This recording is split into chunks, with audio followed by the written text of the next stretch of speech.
11 July পাছৰ পৰা ভাগ্য সলনি হ'ব এই 5 ৰাশি জাতক জাতিকাসকলৰ।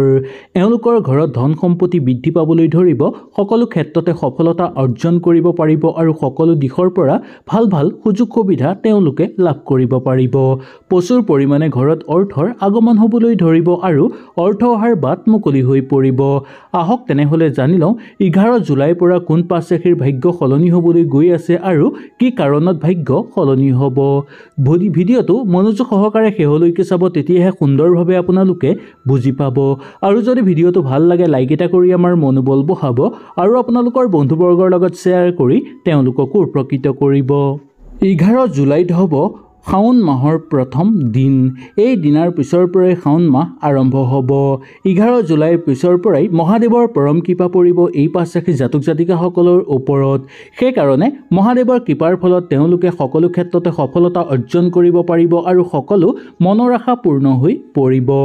অৰ্থপ্ৰাপ্তিৰ প্ৰবল যোগ আপোনালোকৰ ঘৰত দেখিবলৈ পাব। আহক তেনেহ'লে জানি লওঁ মহাদেৱৰ পৰম কৃপা কোন 5 ৰাশি জাতক জাতিকাসকলৰ ওপৰত পৰিব। 1 নম্বৰটো হ'ল মেঘ ৰাশি। মেঘ ৰাশি জাতক জাতিকাসকলৰ 11 জুলাইৰ পিছৰ পৰা আপোনালোকৰ ভাগ্য বিশেষভাৱে সলনি হ'ব। গ্ৰহ নক্ষত্ৰৰ পৰিৱৰ্তন ঘটিব আপোনালোকৰ লগতে মহাদেৱৰ পৰম কৃপা আপোনালোকে লাভ কৰিবলৈ সক্ষম হ'ব। কাৰণ এই মাহটো আপোনালোকৰ কাৰণে সকলোতকৈ বেছি পবিত্ৰ বুলি মনা গৈছে। এই শাওন মাহৰ পৰাই আপোনালোকৰ ভাগ্য বিশেষভাৱে সলনি হ'বলৈ গৈ আছে। কেৰিয়াৰৰ দিশ আপোনালোকে নিৰ্ণয় কৰিব পাৰিব আৰু আধ্যাত্মিক ক্ষেত্ৰত আপোনালোকৰ শুভ দেখিবলৈ পোৱা যাব। কৰ্মক্ষেত্ৰত আপোনালোকৰ উন্নতি হ'ব। ভ্ৰমণৰ সম্ভাৱনা আছে বা বিদেশ ভ্ৰমণৰ যোগ আপোনালোকে দেখিবলৈ পাব। ব্যৱসায়িক বাণিজ্যৰ ক্ষেত্ৰত উন্নতিৰ যোগ দেখিবলৈ পাব। ব্যৱসায় নতুনকৈ স্থিতি গ্ৰহণ কৰি ব্যৱসায়ত আপোনালোকে স্থিতি অটল ৰাখিব পাৰিব। শিক্ষাৰ ক্ষেত্ৰত এই মাহটো মধ্যম হিচাপে পাৰ হ'ব বুলি ক'ব পৰা যায়। দূৰ ভ্ৰমণ কৰিবলগীয়া হ'ব পাৰে শিক্ষাৰ কাৰণেও। স্বাস্থ্যৰ ক্ষেত্ৰত আপোনালোকৰ চলি থকা সমস্যা কিছু পৰিমাণে পাতল হ'বলৈ ধৰিব আৰু 11 জুলাইৰ পিছৰ পৰাই স্বাস্থ্য অধিক উন্নত হৈ পৰা দেখিবলৈ পোৱা যাব। শিক্ষাৰ পৰা যিসকল লোক বঞ্চিত হৈ আছিল তেওঁলোকেও ভাল সুযোগ লাভ কৰাৰ প্ৰবল যোগ দেখিবলৈ পোৱা যাব। কোনো ক্ষেত্ৰত শিক্ষাৰ্থীসকলে বহু বেছি ক্ষেত্ৰত লাভৱান হোৱাৰ সম্ভাৱনাও দেখিবলৈ পোৱা যাব পাৰে।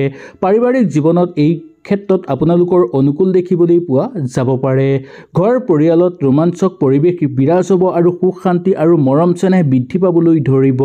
প্ৰেমৰ ক্ষেত্ৰত আপোনালোকৰ অনুকূল প্ৰভাৱ দেখিবলৈ পোৱা যাব। সম্পৰ্ক কটকটীয়া হৈ পৰিব। আপোনাৰ সম্পৰ্কত যদি কোনোবাই বিভেদ আনিব বিচাৰে বা বিবাদ সৃষ্টি কৰাব বিচাৰে তেনেহ'লেও আপোনালোকে ভয় কৰাৰ কোনো কাৰণ নাই বুলি ক'ব পৰা যায়। 2 নম্বৰটো হ'ল কৰ্কট ৰাশি। কৰ্কট ৰাশি জাতক জাতিকাসকলৰ ওপৰত এই জুলাই 11 তাৰিখৰ পিছৰ পৰা মহাদেৱৰ পৰম আশীৰ্বাদ পৰিবলৈ গৈ আছে, যাৰ ফলত আপোনালোকে সকলো ক্ষেত্ৰতে সফলতা অৰ্জন কৰিব পাৰিব আৰু সকলো ক্ষেত্ৰতে আপোনালোকে উন্নতি কৰিব পাৰিব।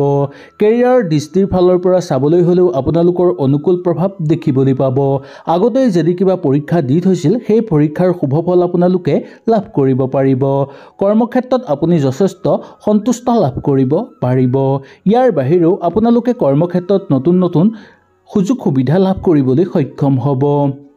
নিজৰ কৰ্মত আপোনালোকে দক্ষ হ'ব পাৰিব। ব্যৱসায়িক বাণিজ্যৰ লগত জড়িত লোকসকলে ব্যৱসায়ৰ কাৰণে দূৰ ভ্ৰমণ কৰিবলগীয়া হ'ব পাৰে বা যাত্ৰাৰ সম্ভাৱনা দেখিবলৈ পোৱা যাব পাৰে আৰু এই যাত্ৰাৰ ফলত আপোনালোকে বহুকেইটা ক্ষেত্ৰত লাভৱান হোৱাৰো সম্ভাৱনা দেখিবলৈ পাব। আপোনাৰ স্বাস্থ্য আগতকৈ অধিক শক্তিশালী হৈ পৰিব। শিক্ষাৰ্থীসকলৰ কাৰণে মধ্যম হিচাপে পাৰ হ'ব বা মধ্যম ৰূপ ফলাফল বুলি ক'ব পৰা যায়। স্বাস্থ্যজনীয় সমস্যাত আপোনালোকে কিছু ক্ষেত্ৰত বাধা আহি পৰাৰ সম্ভাৱনা দেখিবলৈ পাব। সেইকাৰণে স্বাস্থ্যৰ প্ৰতি আপোনালোকে লক্ষ্য ৰাখিব। স্বাস্থ্য বেয়া হোৱাৰ কাৰণে যাতে আপোনালোকৰ হাতৰ পৰা কিবা সুযোগ হেৰাই নাযায় তাৰো প্ৰতি আপোনালোকে লক্ষ্য ৰাখিব লাগিব।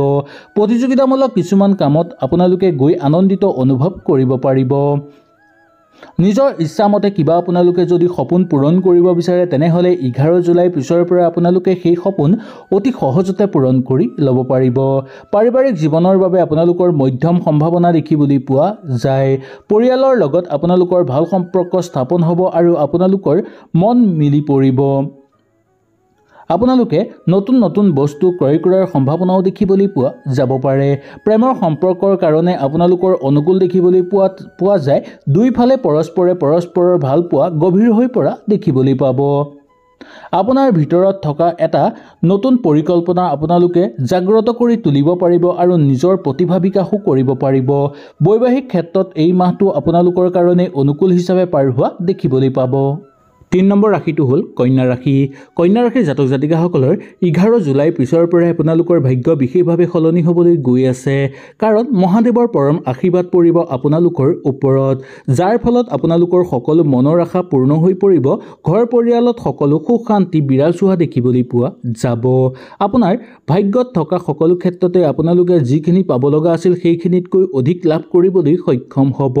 কাৰ্যকৰী ক্ষেত্ৰত সফলতা অৰ্জন কৰিব পাৰিব। কেৰিয়াৰৰ দিশৰ পৰা আপোনালোকৰ অনুকূল সম্ভাৱনা দেখিবলৈ পোৱা যায়। নিজৰ কৰ্তব্যত আপোনালোকে উপলব্ধি কৰিব পাৰিব আৰু চাকৰি জীৱনৰ লগত জড়িত লোকসকলৰ কাৰণে অনুকূল প্ৰভাৱ আৰু পদোন্নতিৰ প্ৰবল যোগ দেখিবলৈ পাব। দীৰ্ঘলীয়া ব্যৱসায়িক বাণিজ্য কৰি থকা লোকসকলে নিজৰ পৰিকল্পিত ক্ষেত্ৰত সফলতা অৰ্জন কৰিব পাৰিব। আপুনি ব্যৱসায়ত উন্নতি লাভ কৰিব পাৰিব। শিক্ষাৰ্থীসকলৰ কাৰণে কিছু সাল সলনি বা আলমিল হোৱাৰ সম্ভাৱনা আছে, তাৰ প্ৰতি অকণমান লক্ষ্য ৰাখি শিক্ষাৰ ক্ষেত্ৰত মনোযোগ দিবলৈ চেষ্টা কৰিব। আপুনি যদি এই 11 জুলাই পিছত কোনো দৰিদ্ৰ মানুহক কিবা উপহাৰ দিব বিচাৰে বা কোনো মানুহক সহায় কৰিব বিচাৰে, তেনেহ'লে আপোনালোকে সুন্দৰভাৱে পাৰিব।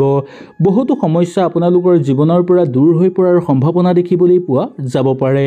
পঢ়া শুনাৰ ক্ষেত্ৰত আপোনালোকৰ সৰু সুৰা সমস্যা থাকিলেও সেই সমস্যাবোৰ নিৰাময় কেনেকৈ কৰিব পাৰি তাৰ প্ৰতি লক্ষ্য ৰাখিব লাগিব।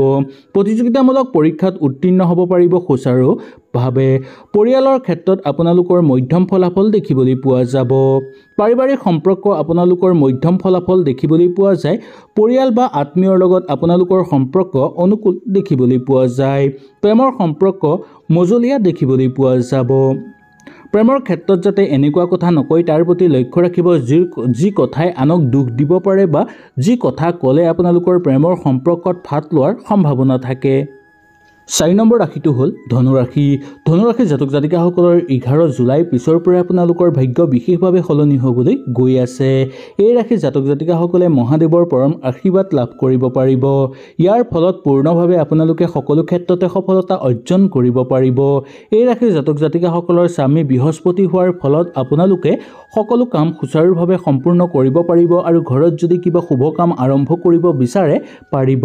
লগতে ঘৰত কিবা যদি মাংগলিক অনুষ্ঠানো অনুষ্ঠিত কৰিব বিচাৰে তেনেহ'লে আপোনালোকৰ কাৰণে অনুকূল প্ৰভাৱ দেখিবলৈ পোৱা যাব। বৈবাহিক জীৱনত উখল মাখল অহাৰ সম্ভাৱনা আছে, কিন্তু আপোনালোকৰ ইমান চিন্তাৰ কাৰণ নাই বুলি ক'ব পৰা যায়। কেৰিয়াৰৰ দৃষ্টিৰ ক্ষেত্ৰত মধ্যম হ'ব যদিও কিছু ক্ষেত্ৰত উন্নতি দেখিবলৈ পোৱা যাব। আপোনালোকে কৰ্ম জীৱনৰ লগত জড়িত লোকসকলে পদোন্নতিৰ সম্ভাৱনা দেখিবলৈ পোৱা যাব পাৰে। ব্যৱসায়িক বাণিজ্যৰ লগত জড়িত লোকসকলৰ উখল মাখল হোৱাৰ বা উত্থান পতন হোৱাৰ সম্ভাৱনা দেখিবলৈ পোৱা যাব পাৰে। এই 11 জুলাইৰ পাছৰ পৰাই বা আৰম্ভণিৰ পৰাই আপোনালোকৰ অনুকূল প্ৰভাৱ দেখিবলৈ পোৱা যায়। শিক্ষাৰ ক্ষেত্ৰত আপোনালোকৰ শুভ ফলদায়ক দেখিবলৈ পোৱা যায়। ইয়াৰ পিছতো আপোনালোকে শিক্ষাৰ কাৰণে অকণমান সংঘৰ্ষ কৰিবলগীয়া হ'ব পাৰে। শিক্ষাৰ কাৰণে দূৰ ভ্ৰমণৰো যোগ আপোনালোকৰ দেখিবলৈ পোৱা যাব পাৰে। পাৰিবাৰিক জীৱনৰ কাৰণে আপোনালোকৰ মধ্যম ফলাফল দেখিবলৈ পাব। পাৰিবাৰিক জীৱনত চলি থকা অশান্তি কিছু পৰিমাণে দূৰ হ'ব যদিও কিছু অশান্তিয়ে আপোনালোকৰ লগ নেৰা হৈ পৰিব পাৰে। নতুনকৈ সম্পত্তি ক্ৰয় কৰিলে ইয়াৰ পৰা আপোনালোকে ভাল লাভৱান হ'ব পাৰিব। প্ৰেমৰ জীৱনৰ ক্ষেত্ৰত অনুকূল প্ৰভাৱ দেখিবলৈ পোৱা যায়। যুক্তি তৰ্কৰ পৰা যিমান দূৰত্ব বজাই ৰাখিব আপোনালোকৰ কাৰণে সিমান ভাল বুলি ক'ব পৰা যায়। বৈবাহিক সম্পৰ্কত থকা চাপ বা কণ্ডল দূৰ হ'বলৈ ধৰিব। আৰ্থিক জীৱনৰ লগত জড়িত লোকসকলৰ মিশ্ৰিত ফল দেখিবলৈ পোৱা যায়, কিন্তু পাবলগীয়া ধন আপোনালোকে লাভ কৰিবলৈ সক্ষম হ'ব বা ধন অহাৰ বাট আপোনালোকে কিন্তু বিচাৰি পাবলৈ সক্ষম হ'ব। আপোনালোকৰ আমদানি যেনেকৈ হ'ব খৰচৰ মাত্ৰাও বৃদ্ধি পাব পাৰে। খৰচ কেনেকৈ ৰোধ কৰিব পাৰি তাৰ প্ৰতিও আপোনালোকে অলপ সজাগ বা সচেতন হ'ব লাগিব। 5 নম্বৰটো হ'ল মীন ৰাশি। মীন ৰাশিৰ জাতক জাতিকাসকলৰ 11 জুলাই পিছৰ পৰা ভাগ্য বিশেষভাৱে সলনি হ'বলৈ গৈ আছে, কাৰণ মহাদেৱৰ পৰম আশীৰ্বাদ পৰিব আপোনালোকৰ ওপৰত, যাৰ ফলত কেৰিয়াৰৰ ক্ষেত্ৰত আপোনালোকে উন্নতি কৰিব পাৰিব আৰু কিবা যদি পৰিকল্পিত কাম আপোনালোকে ভাবি থৈছিল সেই পৰিকল্পিত কামো আপোনালোকে সুচাৰুভাৱে কৰিব পাৰিব। আপুনি নিজৰ ক্ষেত্ৰত অনুকূল প্ৰভাৱ দেখিবলৈ পাব। ঘৰ পৰিয়ালতো উন্নতি বৃদ্ধি পাবলৈ ধৰা দেখিবলৈ পোৱা যাব পাৰে। যথেষ্ট পৰিমাণে আপোনালোকে যদি কষ্ট কৰি আগতে আহি থৈছিল তেনেহ'লে এই 11 জুলাই পিছৰ পৰা কিছু সকাহ লাভ কৰিবলৈ সক্ষম হোৱা দেখিবলৈ পাব। কেৰিয়াৰৰ দিশৰ পৰা আপোনালোকৰ ভালেই দেখিবলৈ পোৱা যায়। নিজৰ কষ্ট, পৰিকল্পনা আৰু বিশ্বাসৰ যুগত আপোনালোকে কৰ্মক্ষেত্ৰত নিজৰ নাম উজ্বলাই তুলিব পাৰিব। ব্যৱসায়িক বাণিজ্যৰ লগত জড়িত লোকসকলৰ কাৰণে ভালেই দেখিবলৈ পাব। ব্যৱসায়িক ক্ষেত্ৰত আপোনালোকৰ লাভৱানৰ সম্ভাৱনা আছে। যদি সেই ব্যৱসায়ত বিনিয়োগ কৰিব বিচাৰে তেনেহ'লে শিক্ষাৰ্থীসকলৰ কাৰণে আপোনালোকে অকণমান শিক্ষাৰ ক্ষেত্ৰত মনোযোগ দিয়াটো অত্যন্ত দৰকাৰ, নহ'লে আপোনালোকৰ ৰিজাল্ট বেয়া হোৱাৰ সম্ভাৱনা দেখিবলৈ পোৱা যাব পাৰে। বুদ্ধিৰ বিকাশ ঘটিবলৈ ধৰিব। পাৰিবাৰিক জীৱনৰ বাবে অনুকূল প্ৰভাৱ দেখিবলৈ পাব। ঘৰ পৰিয়ালত আপোনালোকৰ কাৰণে ইমান বেয়া দেখিবলৈ পোৱা নাযাব। ঘৰলৈ কোনো ভাল খবৰ অহাৰ সম্ভাৱনা দেখিবলৈ পোৱা যাব। প্ৰেমৰ জীৱনৰ ক্ষেত্ৰত আপোনালোকে কঠিন সিদ্ধান্ত ল'বলগীয়া হ'ব পাৰে। সম্পৰ্ক বাৰে বাৰে কাজিয়া পেচালৰ মাজত সোমাই পৰাৰ সম্ভাৱনাও দেখিবলৈ পোৱা যাব পাৰে। সেইকাৰণে ভালদৰে আলোচনা কৰিব বা ভালদৰে বুজা পৰামৰ্শ লোৱাটো দৰকাৰ। বৈবাহিক জীৱনত গুৰুত্বপূৰ্ণ ফলাফল লাভ কৰিবলৈও সক্ষম হ'ব। আৰ্থিক জীৱনৰ ক্ষেত্ৰত আপোনালোকৰ শুভ ফলদায়ক বুলি ক'ব পৰা যায়। প্ৰচুৰ পৰিমাণে আপোনালোকৰ ঘৰত অৰ্থৰ আগমন হ'বলৈ ধৰিব। সামাজিক ক্ষেত্ৰত খ্যাতি লাভ কৰিবলৈ সক্ষম হ'ব আৰু লগতে ৰাজহুৱা কামৰ বাবে আহি পৰিব পাৰে আপোনালোকৰ ওপৰত দায়িত্ব। ওচৰ চুবুৰীয়াৰ লগত থাকোঁতে মনটো আনন্দিত হৈ পৰিব আৰু লগতে ওচৰ চুবুৰীয়াৰ লগত থাকি মনটো কিছু পৰিমাণে পাতল কৰিও তুলিব পাৰিব। হয়তো এই ভিডিঅ'টোৰ যোগেদি আপোনালোকে সুন্দৰভাৱে বুজি পালে। যদি কিবা অসুবিধা পালে নিশ্চয় মোক তলত কমেণ্ট কৰি জনাব। তেনেহ'লে আজিলৈ আপোনালোকৰ ওচৰৰ পৰা বিদায় লৈছোঁ। কালিলৈ পুনৰ আপোনালোকক লগ পোৱাৰ প্ৰতিশ্ৰুতিৰে আজিলৈ নমস্কাৰ।